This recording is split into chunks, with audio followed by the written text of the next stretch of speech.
حضرت عمر بن عبد العزیز کے زمانے میں نا ایک سید صاحب کہتے میری 4 بیٹیاں تھیں تو مجھے ضرورت تھی، میری کوئی مدد نہیں ہو رہی تھی، میں درود شریف پڑھتے پڑھتے سو گیا تو مجھے خواب میں محبوب پاک کا دیدار نصیب ہوا۔ فرماتے میں نے استغاثہ پیش کیا کہ حضور پریشان ہوں، بیٹیوں کا باپ ہوں، تو نبی پاک علیہ السلام نے فرمایا تو عمر بن عبد العزیز کے پاس جا۔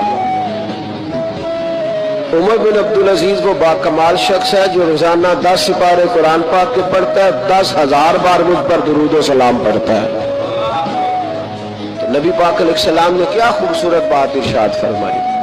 محبوب فرمانے لگے 2-4 دن پہلے نا عمر بن عبد العزیز نے 3,000 درود شریف کم پڑھا ہے، اسے جا کے کہے 500 دینار جرمانہ دے، وہ 500 لے آ تیرا کام بن جائے گا۔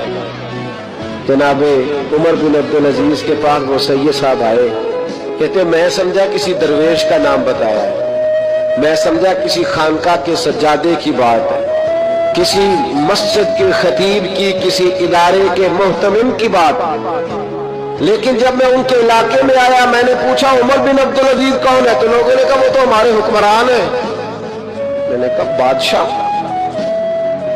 لے چلو۔ جب میں گیا تو بڑا عالی شان جوبا، سر پر تاج، دائیں بائیں دربار میں لوگ۔ پھر میرے دل میں خیال آیا میں غلط آدمی کے پاس تو نہیں آ گیا، یہ کون شخص ہے؟ لیکن جب میں لوگوں سے پوچھا کہ یہ عمر بن عبد العزیز ہی ہے، کہا وہی ہے۔ کہتے میں ان کے قریب گیا، دیکھو راز کھول رہے ہیں۔ کہتے میں کان میں جا کے کہا 10,000 درود شریف پڑھتے ہو؟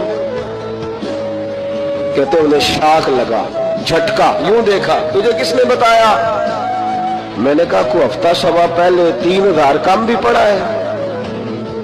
کہتے وہ تو ٹھٹھرنے لگے، فٹافٹ میرا بازو تھاما، کونے میں لے کے کہنے لگے یہ تو میری بیوی کو بھی نہیں پتا کہ میں پڑھتا ہوں، یہ تو میرے خاص خادم کو بھی نہیں پتا، یہ تو میرا اور خدا کا، میرا اور مصطفیٰ کا راز ہے، اللہ رسول سے میرا راز ہے، تجھے کیسے پتا چلا؟ کہتے سید صاحب کہتے میں نے ان سے کہا کہ جن کے ساتھ آپ کا راز ہے مجھے انہوں نے بتایا ہے، رازدار نے بتایا ہے۔ اور محبوب نے فرمایا میں سید ہوں، مجھے گھر میں ضرورت تھی، صدقہ زکوٰۃ لے نہیں سکتا، مجھے حضور نے کہا جا اسے کہہ تجھے 500 دینار دے، کم پڑا درود شریف۔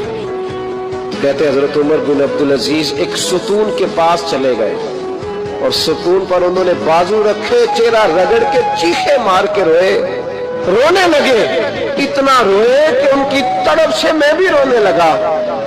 فرماتے ہیں میرے اندر بات تھی کہ یہ درویش ہونا چاہیے تھا، یہ ماجرا کیا ہے؟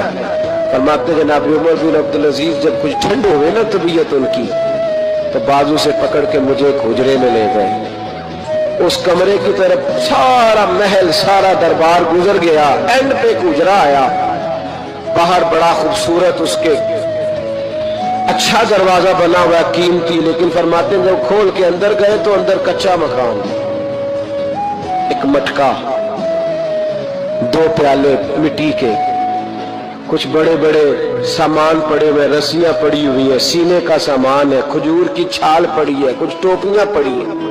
جناب عمر بن عبد العزیز نے چٹائی اٹھائی، چٹائی سے 500 دینار نکالے اور مجھے دیے۔ کہتے ہیں جب انہوں نے اوپر سے جبہ اتارا تو نیچے سے پھٹا پرانا لباس نکل آیا، اوپر سے جب انہوں نے وہ اتارا تاج تو کھجور کی چھال کی پرانی ٹوپی نکلی۔ تو میں نے کہا حضور یہ کیا ہے سارا کچھ؟ تو رو پڑے، کہنے لگے اب تجھے رازداروں نے بتایا ہے تو میں کیوں نہ بتاؤں، اب تجھے انہوں نے بتایا جو رازدار تھے تو میں کیوں نہ بتاؤں؟ فرمانے لگے یہ جو میں نے اوپر لباس پہنا ہوا ہے نا یہ بندوں کو دکھانے کے لیے، اور یہ جو میں نے اندر پہنا ہوا ہے یہ رب کریم کو دکھانے کے لیے، باہر اگر میں حکومت نہ سنبھالوں اور اس طرح نہ بیٹھوں تو انصاف کون قائم کرے؟